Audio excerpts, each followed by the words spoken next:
Um dos principais motivos, na minha avaliação, Iago e Renan, que o Bolsonaro conseguiu cooptar os evangélicos, enfim, protestantes, reformados, pentecostais e neo, foi porque a gente foi menosprezado pelo mainstream e também por muita parte da elite e da intelectualidade brasileira. Antigamente se falava que cristão não podia se envolver com política. Antigamente se falava que quando o pastor dava opiniões públicas, ele não podia ser escutado porque ele era pastor.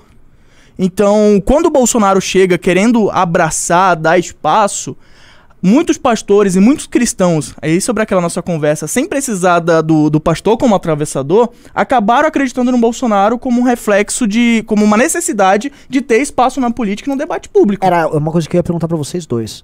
Tá, mas assim, continua. Sim. Aí quando entra em pequenas coisas que a gente já tá vendo acontecendo no Brasil, quando um pastor é taxado de homofóbico por pregar contra casamento gay, contra casamento homossexual, que é o que nós cremos enquanto cristãos, quando o pastor é tratado quando começa a ter perseguição religiosa judicial, a Igreja Batista de Getsemane, embora eu discorde da linha teológica deles, foi perseguida judicialmente por fazer um vídeo refutando o vídeo do Burger King.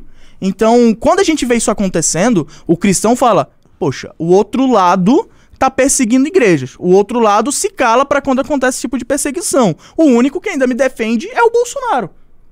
Então por que eu não votaria nele? Essa é a cabeça de um cristão normal, que não tem tanto conhecimento com política, quando vê esse tipo de coisa acontecendo. Eu conheço muitos irmãos de fé, que são cristãos genuínos, que estudam, que têm um conhecimento, que cresceu numa escola bíblica dominical, que votaram no Bolsonaro por causa disso.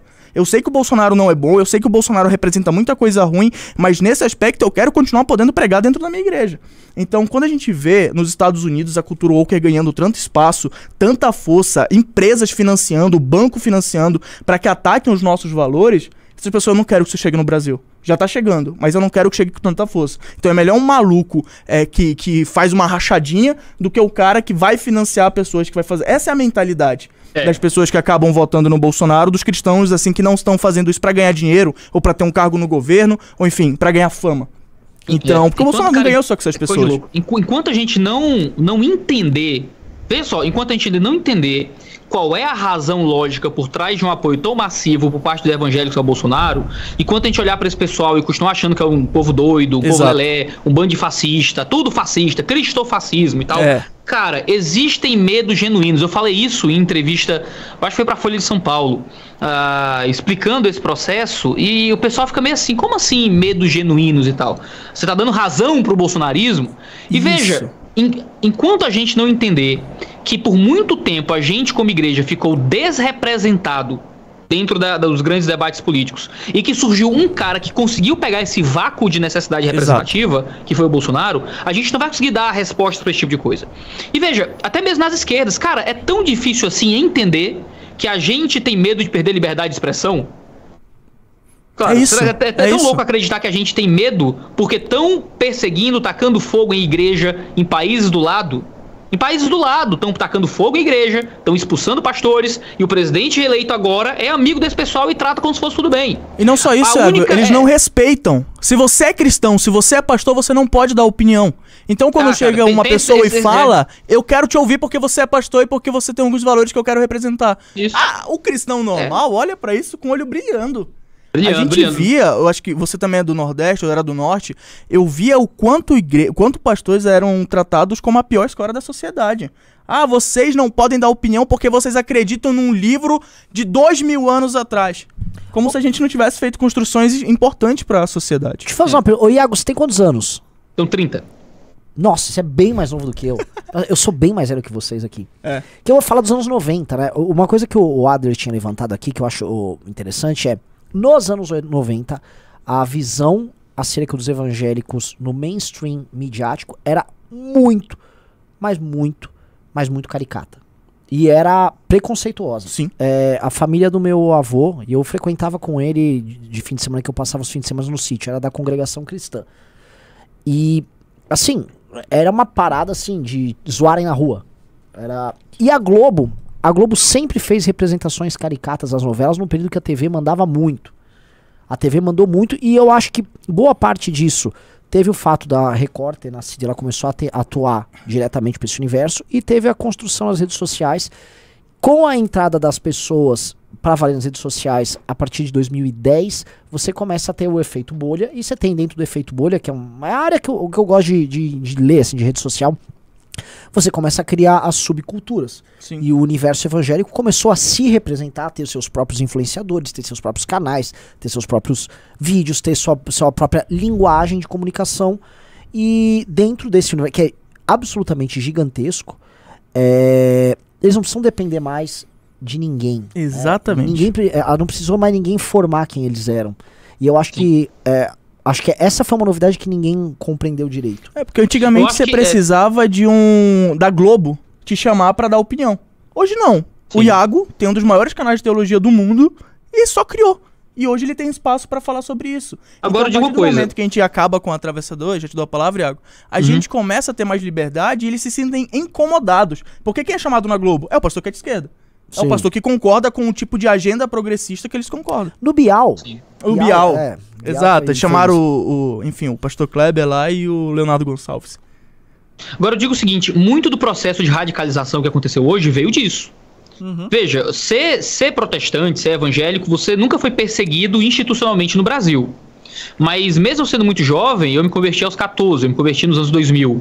Eu já peguei um certo tipo de violência, já jogaram garrafa em mim na rua por ser evangélico, por andar com Bíblia debaixo do braço, né? Ouvi muita piada na rua e coisas assim de mexerem com você na rua. Grupos minoritários, muitas vezes, dizem que a gente não entende o que eles passam e tal, mas se você pensar em evangélicos 15 anos atrás, 20 anos atrás, tenho parentes que foram ameaçados de morte em ambientes do interior do Ceará porque viraram evangélicos, por exemplo.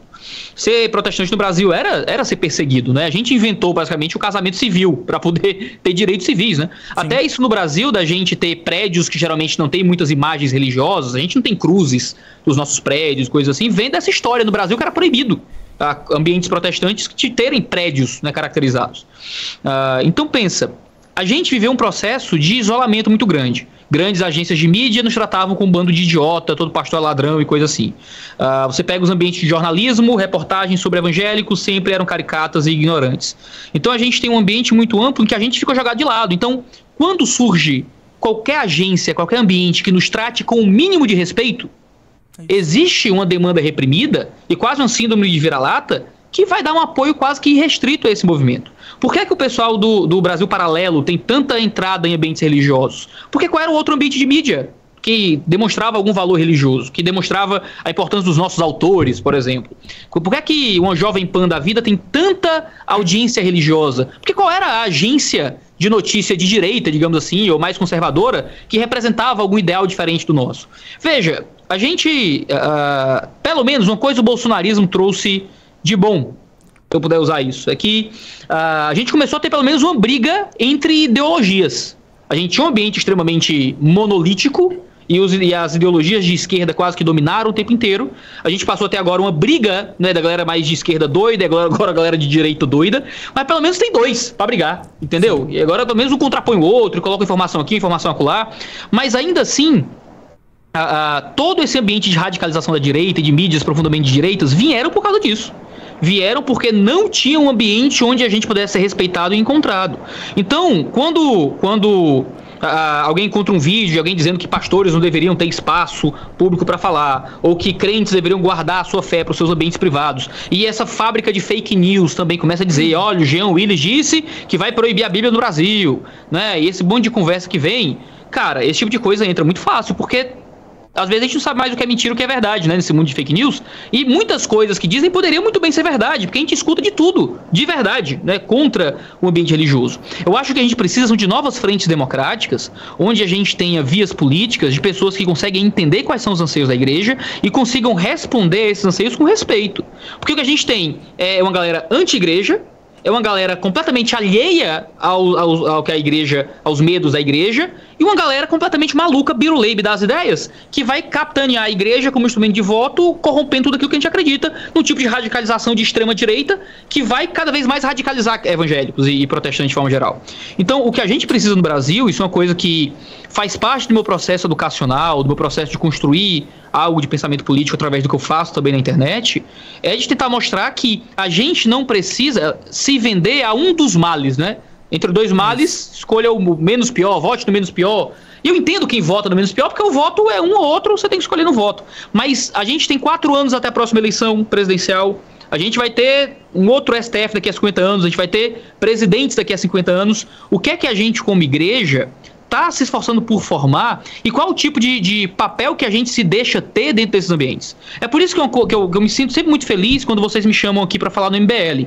Apesar de eu levar algumas pechas terríveis, o pastor do MBL é financiado pelo MBL, eu já disse pro Renan, dizem tanto que eu sou financiado pelo MBL que eu quero ser agora. Já levei a fama, eu tô levando a fama e ninguém me deu R$1 até agora. Então assim, tá tudo bem, né? Mas assim, eu gosto de vir aqui porque sempre me chamam para falar.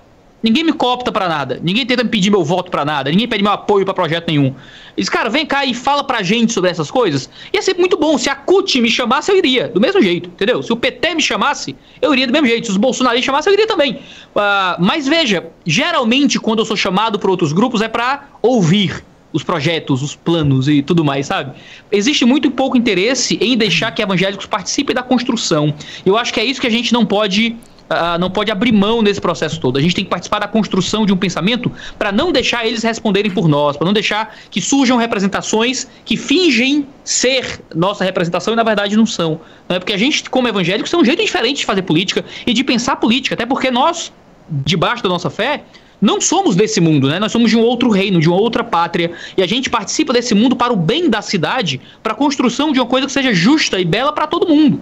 A gente não pode achar que o nosso papel na sociedade é meramente cristianizar as pessoas através de imposição política. A gente luta por liberdade, uma liberdade que é geral, uma liberdade que é para a sociedade de forma geral. A gente muitas vezes não sabe nem como é a nossa atuação política de fato e se deixa que os políticos que nem são parte da igreja falem por nós e tentem nos cooptar para os seus planos. Isso é uma coisa lamentável.